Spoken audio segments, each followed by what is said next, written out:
the flowers, the garden, and all of a sudden I had police all over my house and all cards put in everybody's names in their houses saying something like, we're looking for Caroline Meadows, don't worry, just something about getting in touch with us or something. It might have said something like, she hadn't done anything, or I can't remember the exact words. In that, it was traumatising. It was ruining my character.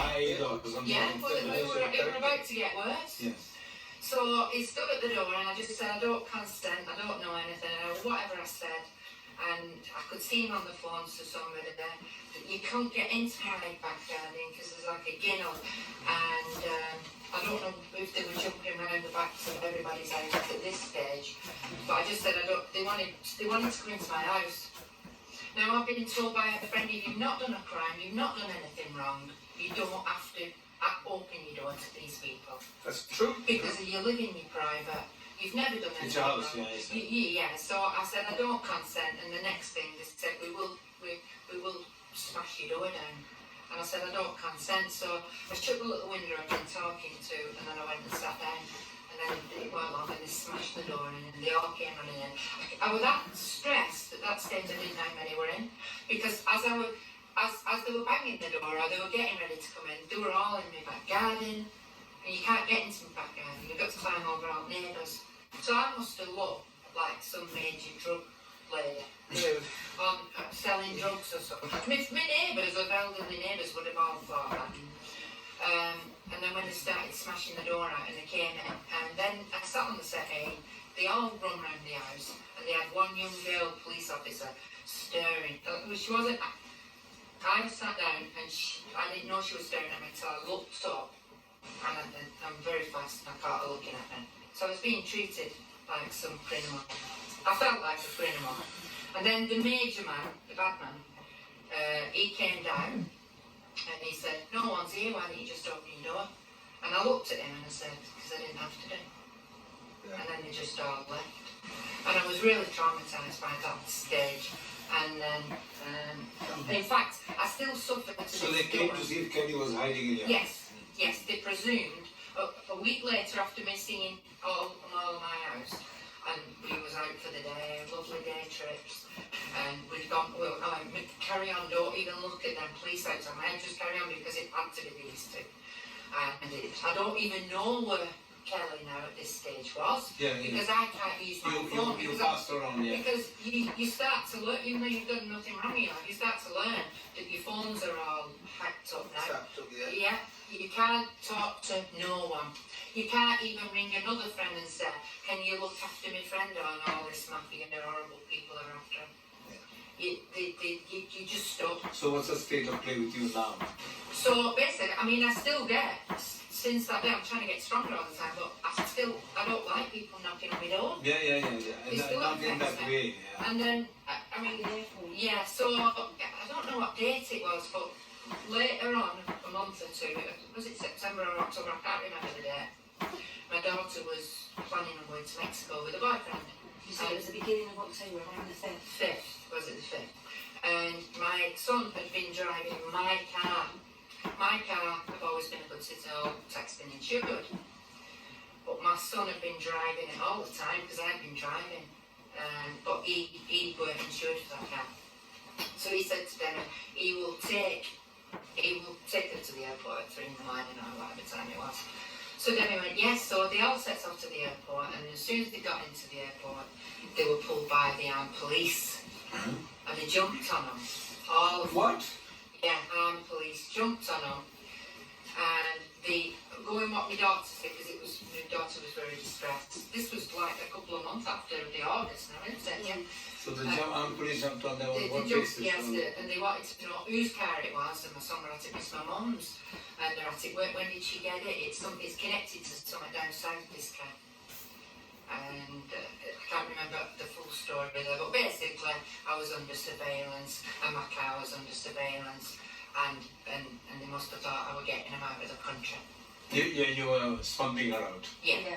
And it was just my son going in the middle of the night, dropping my daughter off to get So following that, the 18th of October, so that was around the 5th of October, they arrested me and abducted notes. Because I didn't know any worksheet on them. No, we had no contact, so Caroline generally didn't know where I was. I didn't know where she was. You know, they're treating all this like some massive thing. Yeah, but honestly, As if Kelly has stolen somebody else's child yeah, and is running away yeah. for some malicious purpose when it's a social services who stole the child. It Yeah. seems to me. But I'm trying to protect my child from Yeah. domestic terrorists. Yeah. But you know, They're evil.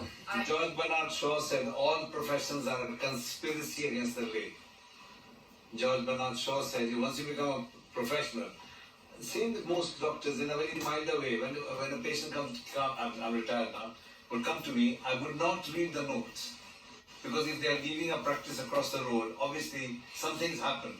And it isn't that the doctor is always right and the patient is always wrong. Never. It can be the other way around, you know. So that they would say, oh, have you read my notes? I said, no. Why? I said, why should I read other doctors' opinions? You talk to me about 1 hour. And then we'll find out. So it works for me because on the 3rd of February 1983, I joined the practice. On the 4th, a gas meter reader guy had retired and he said, you know, Doc, I've just joined a story writing group. I said, yes. And I'll tell you something. He had a very funny smile. And Mr. Melia, Ron Melia was his name. Karen Melia, his daughter's advisor. And he said, all professionals are conspiracy against the day. Watch it. Don't become a conspirator with other doctors. So patient taught me this and I stuck to that idea. And it's true, you know. Yeah. It's so easy to trust a fellow policeman or a fellow nurse or a fellow doctor. But you should have your own opinion, you know. You should find out for yourself. Okay, so has the story finished? Or, well, yeah, basically. Well, in the sense that there's no ongoing. Yeah, I mean. And your son is not in jail or something? No, my car got took because he was. They let me pay the £20 to get out of the airport, £25 to get out of the airport. Yeah. Because the airport's private land, so they can't get you on private land. Oh, I see. Yes, they let you pay the £25. To get out? Yes, and then they punished him. What punished him for what? For where's your documents? So just a minute, if you don't have documents. You can ask for a producer, but the armed police said to my son, we don't do that anymore. And my son said, I feel like that sounds so ridiculous. Yeah, my son said. And he didn't have the insurance to drive the car, so if he did something, he'd be in jail. And it is wrong to drive your mom's car if you don't have the insurance. I understand that. Yes. But you don't need the armed police to get you out of private land. Yeah, but you see, what are we paying these idiots for? I'm getting so angry with the police, social workers. We pay the tax so they can misbehave. So they took the car. That's what it is. And they didn't pay compensation for your front door, did they? Well, yes, that's it. Like, I was doing the common law thing.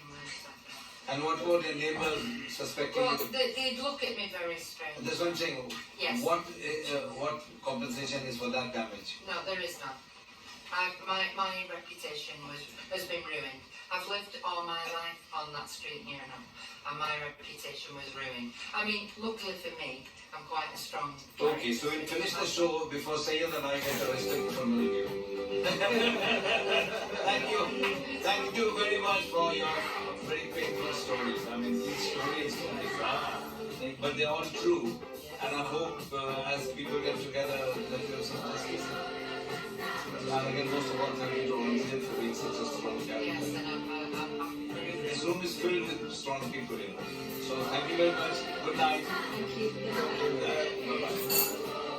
Bye-bye. So there you are. I mean, real life stories of real people being treated very, very badly by the system.